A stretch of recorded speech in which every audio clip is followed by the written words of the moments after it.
کہ سجائی ہے اشکوں نے بز میں زیارت، چمک تجھ سے پاتے ہے سب پانے والے،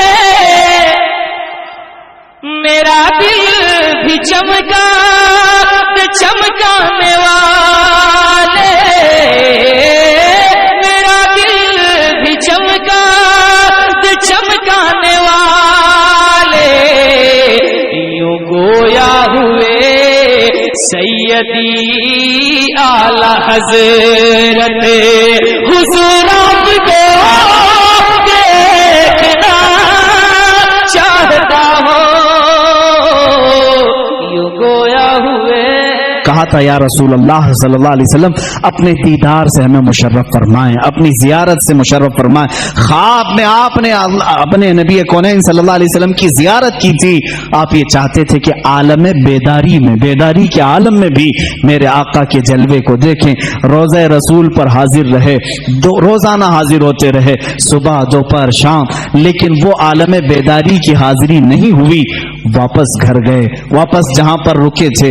آخر رات میں آپ نے آخری شعر یہ لکھا، کوئی کیوں پوچھے تیری بات رضا، کوئی کیوں پوچھے تیری بات رضا، تجھ سے کتے ہزار پھرتے ہیں۔ اعلیٰ حضرت نے جو لفظ لکھا وہی میں بیان کر رہا ہوں، تجھ سے کتے ہزار پھرتے ہیں، یہ کہاں تو تیری بات یہاں کون پوچھے گا، تیرے سے بڑے بڑے علماء مشائخ قطب وقت اقطاب ابدال یہاں آتے ہیں، تو بڑی بات کا سوال کر کے کھڑا ہے۔ یہ کہہ کر کے دوبارہ آئے، روزہ رسول پر کہتے ہیں اسی وقت اعلیٰ حضرت فاضل بریلوی رحمۃ اللہ تعالی علیہ نے بیداری کے عالم میں اپنے ماتھے کی آنکھوں سے اپنے حبیب پاک کا جلوہ دیکھا۔ حضور پاک صلی اللہ علیہ وسلم کی قبر اطہر کے پاس ایک جلوہ چمکا، آپ نے اپنے آپ کو روکا اور پھر یہ شعر لکھا، پیش نظر وہ نو بہا سجدے کو دل ہے بے قرار، پیش نظر وہ نو بہا سجدے کو دل ہے بے قرار، روکیے سر کو روکیے ہاں یہی امتحان ہے۔ حضور صلی اللہ علیہ وسلم کا جلوہ دکھا دیا گیا، اور جب کوئی شخص کسی سے بہت زیادہ محبت کرتا ہے وہ چیز سامنے آ جائے تو جھکنے کا دل کرتا ہے۔ اعلیٰ حضرت کی شریعت کو تو دیکھو، لوگ جھوٹے پیروں کے سامنے جھک جاتے ہیں، رکوع کرنا بھی حرام ہے، سجدہ کرنا بھی حرام ہے۔ اعلیٰ حضرت اپنے محبوب اکرم صلی اللہ علیہ وسلم کو عالم بیداری میں دیکھ کر کے کہتے ہیں، دل تو چاہتا تھا کہ سجدہ کر لوں لیکن شریعت نے حرام قرار دیا ہے، سجدہ ہوگا تو صرف اللہ رب العزت کا ہوگا، اللہ کے علاوہ کسی کا سجدہ نہیں ہوگا۔ اعلیٰ حضرت فرماتے پیش نظر وہ نو بہا سجدے کو دل ہے بے قرار، روکیے سر کو روکیے ہاں یہی امتحان ہے۔ وہ جلوہ رسول دکھا کر تمہارا امتحان لیا جا رہا ہے، کہیں احمد رضا جلوہ رسول دیکھ کر بہک تو نہیں جائے گا کہ سجدہ کر لے گا اور شرک کر لے گا، حرام کر لے گا، نہیں۔ اعلیٰ حضرت اس وقت بھی ڈٹے رہے، ثبات و استقامت کے پہاڑ بنے رہے اور اس جلوہ جہاں آرا کو اپنے سینے میں معجزن کیا۔ عزیزان گرامی، وہ نعمت کبریٰ آپ کو ملی تھی، اس نعمت بحر بے کراں سے آپ سرفراز تھے۔ اعلیٰ حضرت رحمۃ اللہ تعالی علیہ کا آخری وقت تھا، اس وقت بھی آپ ٹائم ٹیبل کے اعتبار سے ساری چیزیں لکھا رہے۔ آیت کریمہ لکھائی وَيُطَافُ عَلَيْهِمْ بِآنِيَةٍ مِّن فِضَّةٍ وَأَكْوَابٍ، یہ آیت جتنے الفاظ میں نے پڑھا ہے اس کے اگر حروف ابجد آپ نکالیں گے، عدد نکالیں گے 1340 بنتے ہیں۔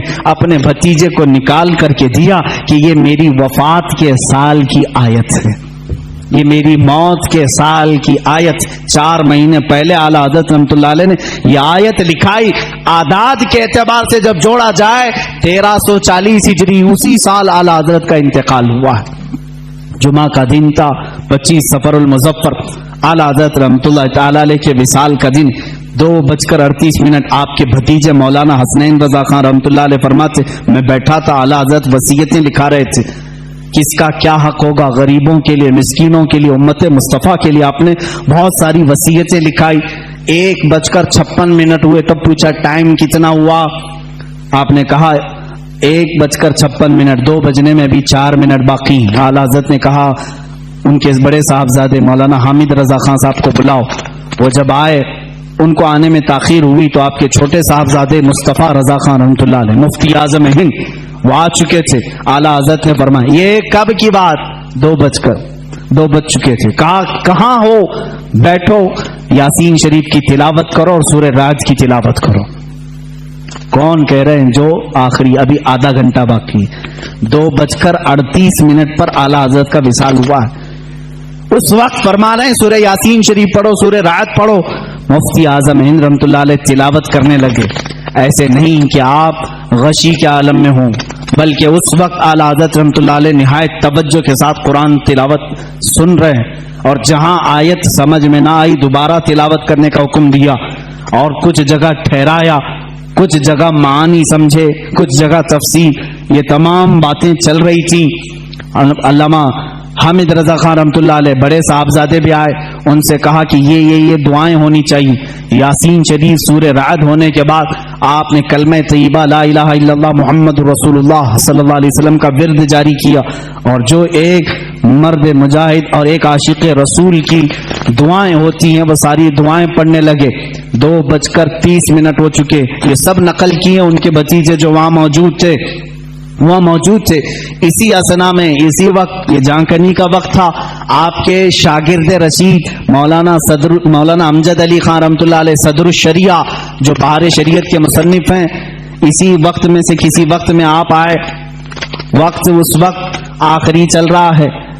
وہ آئے تو اعلیٰ حضرت نے پوچھا مولانا کس طرح سے آنا ہوا؟ کہا کہ حضور فتویٰ لکھ رہا تھا، ایک کتاب کا ریفرنس حوالہ نہیں مل رہا ہے، ڈھونڈ رہا تھا نہیں مل رہا ہے. اعلیٰ حضرت رحمۃ اللہ علیہ نے اسی وقت فرمایا فتاوی شامی جلد نمبر 6 میں فلاں لائن فلاں سطر فلاں صفحے میں موجود ہے، آپ جائیے. وہ کہتے ہیں میں جلدی سے اتنی بات یاد کر کے گیا، دارالفتاء میں آیا، کتابیں نکالی، فتاوی شامی جہاں اعلیٰ حضرت نے فرمایا 6 جلد نکالی، صفحہ نکالا، سطر نکالی، وہی وہ عبارت لکھی ہوئی تھی جو مجھے صبح سے نہیں مل رہی تھی. فتوے میں لکھتا رہا.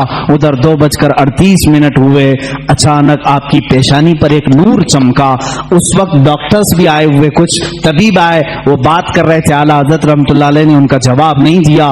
مفتی اعظم ہند حجت الاسلام رحمۃ اللہ تعالی علیہما دونوں نے کہا کہ یہ اب اپنے رفیق اعلیٰ سے جا ملے. اتنی سکون کے ساتھ، اتنے آرام کے ساتھ. لوگ کہتے ہیں کہ موت کی شدت، موت کا درد بہت زیادہ ہوتا ہے، لیکن جو جلوہ رسول دیکھنے میں مصروف ہوتا ہے اس کو جانے کا احساس بھی نہیں ہوتا وہ کب دنیا سے گیا. اسی لیے میرے عزیزوں، اعلیٰ حضرت رحمۃ اللہ تعالی علیہ جنہوں نے عشق رسالت میں اپنی زندگی تمام کی، پہنچے وہیں پر جہاں حضور اکرم صلی اللہ علیہ وسلم کی خدمت کی تھی. اس لیے کہ میں اسی دن کی بات کر رہا ہوں، 25 صفر المظفر. 25 صفر آج کا جو دن گزرا 25 صفر جمعہ کا دن ہے. ملک شام کے ایک بزرگ ہیں، وہ فرماتے ہیں دوپہر کا وقت تھا، میں سویا ہوا تھا جمعہ کے بعد، اور میں قیلولہ کرتا تھا دوپہر کے بعد. میں نے خواب میں رسول کریم صلی اللہ علیہ وسلم کی زیارت کی. میرے آقا صلی اللہ تعالی علیہ وسلم کو میں نے دیکھا اپنے روضہ اطہر کے باہر صحابہ کے ساتھ جھرمٹ میں کھڑے ہیں اور کسی کا انتظار فرما رہے ہیں. یہ شام کے رہنے والے بزرگ فرماتے ہیں میں نے آقا انعامدار صلی اللہ علیہ وسلم کی بارگاہ میں 10 برسہ عرض کیا آقا کسی کا انتظار ہو رہا ہے. آقا کونین صلی اللہ علیہ وسلم نے فرمایا ہاں میرا ایک عاشق احمد رضا ہندوستان سے آ رہا ہے، ہم اس کے انتظار میں ہیں. اللہ اللہ. وہ شامی بزرگ کہتے ہیں میں نے پہلی مرتبہ یہ نام سنا. کہاں سے؟ بارگاہ رسالت معاف سے سنا. وہ جانتے نہیں تھے اعلیٰ حضرت کو. کہا میں نے تاریخ نوٹ کر لی، ٹائم نوٹ کر لیا، اور ملک شام سے سفر کر کے ہندوستان آئے. ان کو یہ بھی معلوم نہیں تھا کہ کہاں رہتے ہیں. وہ دلی پہنچے، اور دلی پہنچے ایسے صاحب کے پاس جو اعلیٰ حضرت کے دشمن تھے، انہی کے پاس گئے، اور جا کر کے انہوں نے اپنی، وہ ظاہر سی بات ہے عرب کے تھے، شامی بزرگ تھے، جن سے ان کی ملاقات ہوئی ان کے پاس پہلے ہی انہوں نے ذکر کیا ہندوستان میں احمد رضا خان نام کے کوئی مولانا ہیں، کوئی بڑے عاشق رسول ہیں. انہوں نے منہ بسورا اور کہا ہاں یہاں سے تھوڑی دور بریلی میں ہے ایک مولانا رہتے تھے، ہم نے بھی سنا ہے. انہوں نے اتنا پتہ بتایا،